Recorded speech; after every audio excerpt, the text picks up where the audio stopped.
Hello beautiful people's. അപ്പോൾ നമുക്കൊരു cauliflower മസാലക്കറി ഉണ്ടാക്കിയാലോ. അപ്പോൾ അതിനായിട്ട് നമ്മൾ സവാള, പച്ചമുളക് 3 പച്ചമുളക്, വെളുത്തുള്ളി, ഇഞ്ചി ഒക്കെ എടുത്തിട്ടുണ്ട് കേട്ടോ. തക്കാളി 2 എടുത്തേക്കുന്നത്. തക്കാളിക്ക് പുളിയില്ല, എനിക്ക് തക്കാളി ഇഷ്ടമാണ്, അതുകൊണ്ടാണ്. വേണമെങ്കിൽ ഒരെണ്ണമൊക്കെ മതി കേട്ടോ. അപ്പോൾ അങ്ങനെ നമ്മളിത് നന്നാക്കി എടുത്തിട്ടുണ്ട്. എങ്ങനെ വയ്ക്കുന്നുണ്ട്. പിന്നെ നമുക്ക് സ്റ്റൗവിലേക്ക് ചട്ടി വെച്ച് ചട്ടി ചൂടാകുമ്പോൾ എണ്ണ ഒഴിച്ച് ആദ്യം നമ്മൾ വെളുത്തുള്ളിയും ഇഞ്ചിയാണ് ഇട്ടുന്നത്. വെളുത്തുള്ളി ഒന്ന് ഇതായി വരുമ്പോഴത്തേക്കും ഇഞ്ചി ഇട്ട് കൊടുക്കാം. അങ്ങനെ അത് നല്ലോണം ഒന്ന് ഇളക്കി കൊടുക്കാം. ഇനി അത് കഴിഞ്ഞിട്ട് നമ്മളിതിലേക്ക് പച്ചമുളകാണ് ഇടുന്നത്. ഇനി അതിലേക്ക് നമ്മുടെ സവാള, അരിഞ്ഞ സവാള എടുത്തിടാം. സവാള ഇങ്ങനെ ഇട്ട് വഴറ്റുക. അപ്പോൾ പെട്ടെന്ന് വഴറ്റി കിട്ടാൻ വേണ്ടിയിട്ട് നമുക്ക് കുറച്ച് ഉപ്പിട്ട് കൊടുക്കാം കേട്ടോ. അപ്പം അങ്ങനെ ഉപ്പിടുന്നുണ്ട്. ഇനി ഇതിലേക്ക് കുറച്ച് വേപ്പില ഇടാം.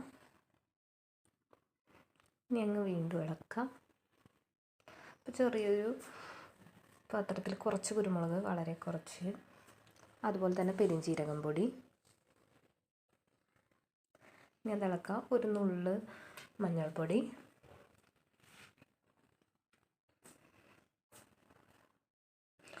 അതങ്ങനെ നല്ലോണം ഇളക്കി ഒരു പരുവാകുമ്പോഴത്തേക്കും നമ്മൾ 1 ടീസ്പൂൺ മുളക് പൊടിയാണ് ഇട്ട് കൊടുത്തത്. അതുപോലെ തന്നെ നമ്മൾ കുറച്ച് ഗരം മസാലപ്പൊടി 1 ടീസ്പൂൺ തന്നെ. ഇനി അതിലേക്ക് തക്കാളി ഇടാം. ഇനി തക്കാളി നല്ല വഴണ്ട് നല്ല ഈ ഒരു പരുവാകും. അപ്പോൾ നമുക്കതിലേക്ക് കുറച്ച് വെള്ളം ഒഴിച്ച് കൊടുക്കാം. ഇനി നമ്മുടെ കോളിഫ്ലവർ അതിലേക്ക് അങ്ങ് ഇട്ട് കൊടുക്കാം. അങ്ങനെ ഇതൊന്ന് അടച്ച് വേവിക്കാം കേട്ടോ. അങ്ങനെ നമ്മളിത് അടച്ച് വെച്ച് വേവിച്ച് തുറന്നതാട്ടത്. അപ്പോൾ ഈ ഒരു പരുവത്തിലാട്ടോ നമുക്ക് കിട്ടുക. കാണുമ്പോൾ തന്നെ നല്ലൊരു അടിപൊളി ടെക്സ്ചറൊക്കെ ഉണ്ട്. ഇതിൽ കുറച്ച് ടൊമാറ്റോ സോസ് ഇടുകയാണെങ്കിൽ കുറച്ചും കൂടി നല്ല ടേസ്റ്റ് ആയിരിക്കും കേട്ടോ. എൻ്റെ ഉണ്ടായില്ല, അതുകൊണ്ടാണ് ഇടാതിരുന്നത്. അപ്പോൾ നമ്മളിത് ഇങ്ങനെ പാത്രത്തിലേക്ക് മാറ്റേണ്ടത്. നല്ല ഡ്രൈ ആയിട്ട് ചാറില്ലാതെയാണ്. നമുക്ക് അപ്പം, പൊറോട്ട, ചപ്പാത്തിക്കൊക്കെ കഴിക്കാൻ പറ്റുന്ന ഒരു പരുവത്തിലാണ്. നല്ല ടേസ്റ്റാണ്.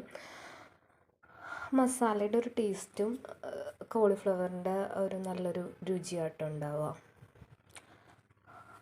അപ്പോൾ നമ്മളങ്ങനെ ഇതിങ്ങനെ വിളമ്പി വെക്കുന്നുണ്ട്.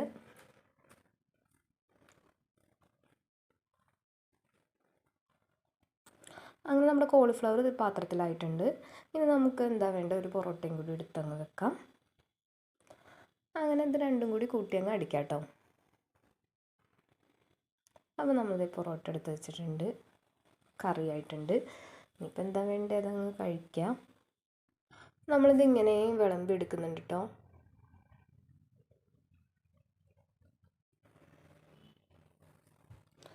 അങ്ങനെ വിളമ്പി വെച്ച് കഴിഞ്ഞാൽ ഒരിച്ചിരി കൂടി എടുത്ത് വിളമ്പുന്നുണ്ട് കേട്ടോ.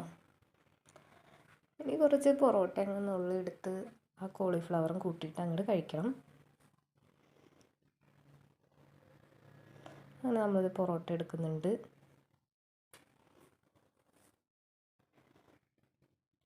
ഇനി ആ കോളിഫ്ലവറിലേക്ക് ഇടാം.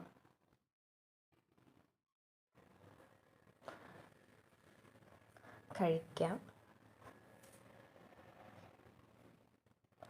അപ്പം അങ്ങനെ ഞാൻ കഴിക്കാൻ പോവാം കേട്ടോ.